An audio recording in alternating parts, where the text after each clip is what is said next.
doorashada guddoonka golaha shacabka musharaxiinta ayaad ka mid tahay ka waran doorashadan sidee kula tahay bismillaahi raxmaani raxiim maanta maalin taariikhi waaye fasiraad qaladaa laga bixiyey doorasho dadban waayo sharci waxaa ah heshiis waxaa ah qaanuun waxaa ah dastuur waxaa ah wixii buu dadku heshiiyo waa lagu heshiiyey mar haddii lagu heshiiyeyna lama duri karo taasaa lagu soo baxay taasaa shalay aqalkii sare guddoonkiisa ku doortay taasaana maanta guddoonka aan murashaxiintiisa ka midka ahayn aan sugaynaa inna laku doorto xildhibaannada wakiillada shacabka saaxiibbaday waxaan leeyahay waajibaadkiinna saarnaa maanta ayaa layska rabaa muwaadin kasta ama mudane kasta wuxuu xaq u leeyahay inuu wax doorto lana doorto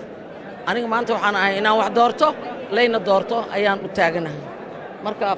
fadlan soo socda haddii laysku dayo xitaa in waajibkaaga lagaa xanibo xaq waxaad u leedahay dadku kugu leeyihiin fursadda ilaahay kuu siiyey inaad waajibkooda u gudato 3 jeer 4 jeer waa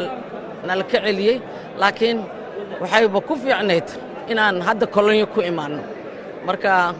alxamdulillaah inta dhiman ilaahay noo dhammaystiro maanta guddoonka golaha shacabka mudanayaasha golaha shacabka soo dhaqaaqa